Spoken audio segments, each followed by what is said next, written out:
Magandang tanghali. Magluluto pala ako ng adobong isda, guys. Ayan. Ayan yung ating galunggong, guys. Bumili pala yung asawa ko ng isdang galunggong halagang 150. Ayan, lulutuin natin yan ng adobong luto. Ayan. Yan, hinugasan ko muna yung galunggong. Syempre, tinanggalan kung ano-ano. Ayan. Tapos, yan, ilagay na natin sa kawali para lagyan natin ng mga lamas. Ayan. Ang kailangan lang naman dyan ay ang tuyo, suka, at saka yung mga lamas natin. Ayan, pampalasa. Yun lang naman at saka importante yung ating loya. Ayan. Tatapid-tapid ko na yan dyan para maging maayos malang tingnan. Para hindi siya magulo. Ayan. Yan, nilagay ko na yung ating mga lamas. Ayan. Gustong gusto yan ng mga anak ko. Adobong galunggong. Masarap siya. Hindi yung laging paksiw. Di ba yung paksiw guys, suka lang. So yan, nilagyan ko ng tuyo para maging adobo. Parang adobong baboy lang din siya. Ganun lang yung ginagawa. Ayan, nilagyan ko na pala siya ng suka. Ayan, susunod na natin dyan yung ating toyo. Toyo. Ayan, lagyan ko na ng toyo.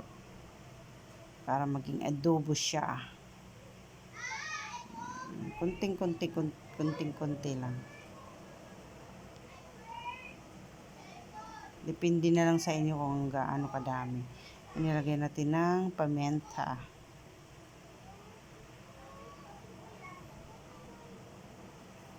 Lagyan natin ng laurel. Adobo nga talaga siya.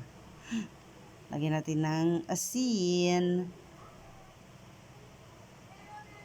Ganyan lang. O, nilagyan ko ng mantika. Para adobo talaga. O, ganyan. Ay, yung first time ko talaga. Ay, nagpa-practice ako guys mag voice over. Ayan, nilagyan ko ng pampalasa. Pa-practice ako ng voice over para naman hindi laging music lang. Voice over naman ang gagawin natin. Para iwas copyright din. At least original kung boses yan. Maingay nga lang sila. Oh. Maingay sa labas. May mga boses bata. O usap. Ayan. So, tatakpan natin yan at pakukuluan, lutuin. Ayan na siya guys. Kumukulo-kulo na siya at malapit na yan sa dyan maluto. Ayan guys, bago ang lahat, please like and subscribe my YouTube channel. And may Facebook. Ayan. Ayan na, open na siya guys. Thank you for watching. Maraming salamat sa mga panonood.